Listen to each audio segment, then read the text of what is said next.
au pays d'outre-mer, il était une fois un puissant seigneur qui nous a montré le lard.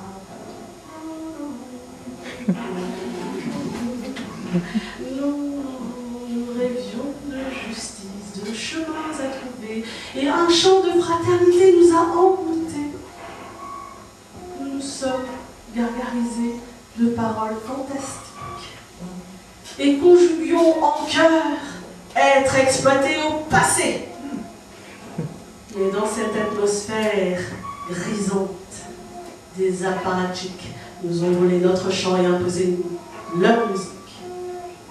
De ce voyage-là, nous sommes alors revenus, et vers les 1000 ans dont la sagesse fut reconnue, nous nous sommes retournés afin de demander quel chemin emprunter, quelle méthode appliquer, sans pour cela nous mettre à nu, ou encore une fois, être tondus. Au pays d'outre-mer vivent les Jacana, qui sont pauvres mais fiers et cherchent toujours le là. Après des siècles d'exploitation et quelques années d'illusion, il ne leur reste qu'une solution, s'embêter avec des raisons. Nos dettes et arriérés augmentent avec les ans, sans parler des services aux taux exorbitants.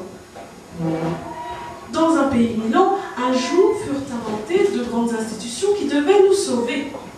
Nous nous bousculons à leur porte pour souscrire à un programme qui nous apporterait un souffle et nous éviterait bien des drames. Mais les prêts et crédits ne sont jamais gratuits. Et à des tests humiliants, nous devrons être sourds.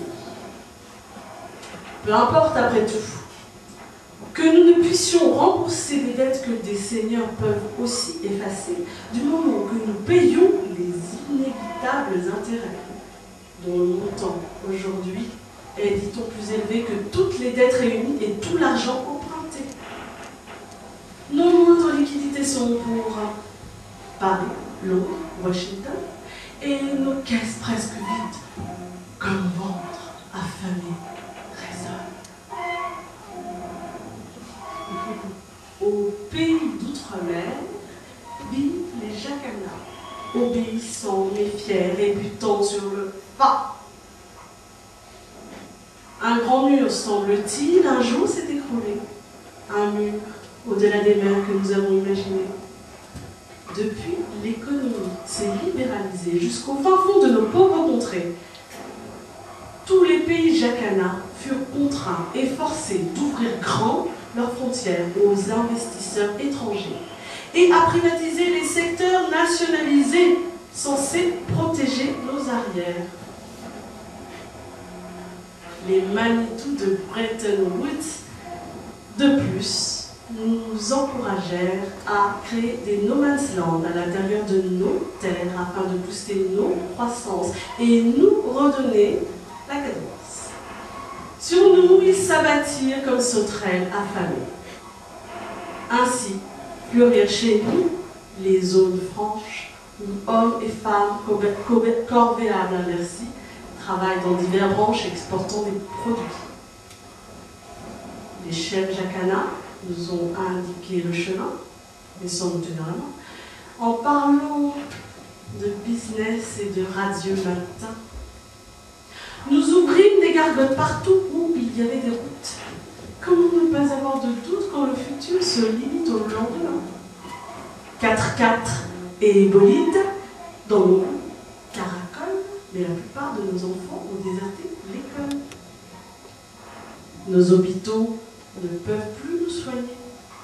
Il faut dire qu'il nous est difficile de rivaliser avec les cliniques privées hors de nos portées. Notre pays, béni des dieux, renferme bien des trésors, des plantes qui de tout temps soignent nos esprits et nos corps.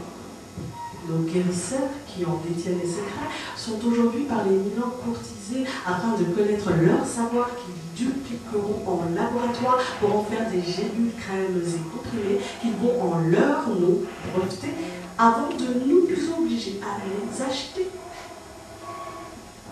Les pays d'outre-mer où vivent les Jacanas sont des pays sans frontières, où les renards sont rois. Les élus Jacana, qui se sont bien adaptés, nous imposent des hybrides, importent des engrais que de sages milans ne veulent plus utiliser. Nous délaissons nos savoir-faire pour cause de rentabilité, car il nous faut répondre aux attentes du marché globalisé.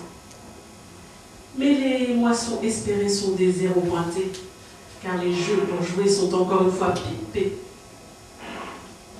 Les paysans milans sont toujours perfusés, alors que les jacanas ne sont plus protégés. Poulets congelés, coton dumpé, inondent nos marchés, laissant le paysan affamé et ruiné. Nos belles plages de sable fin, ombragées de cocotiers, sont aujourd'hui à vendre à qui peut les acheter pour une poignée d'argent. Et nous devrions en être contents. La terre des ancêtres est une marchandise convoitée, et le Tanjaz n'est plus ce qu'il était. D'immenses blessures entaillent ces forêts, nous devrions être reconnaissants et remercier tous les milans, car nos territoires sont désormais désenclavés. La terre polluée. Pour combattre l'effet de serre, pour protéger l'atmosphère, les milans ont songé au biocarburant, à toutes les plantes poussant comme du chiadan dans les pays en voie de développement.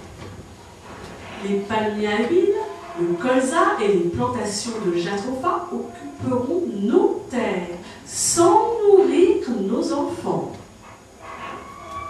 Fontaine, ô fontaine, nous ne boirons plus de votre eau. Et, hélas, hélas, sans elle, nous sommes hors du bateau. Que notre espoir est grand. Et nous nous battons avec acharnement pour être choisis par vous, Milan, pour vos investissements. Fontaine, ô fontaine, nous ne boirons plus de votre eau, mais hélas, hélas, sans elle, nous sommes hors du bateau. Au pays d'outre-mer vivaient des jacanas qui, au-dessus des rivières, avançaient pas à pas. Les feuilles de nénuphar qui protégeaient leurs pas étaient glissantes, fragiles, et flétrissaient sur pied si une ombre que les empêchait de pousser.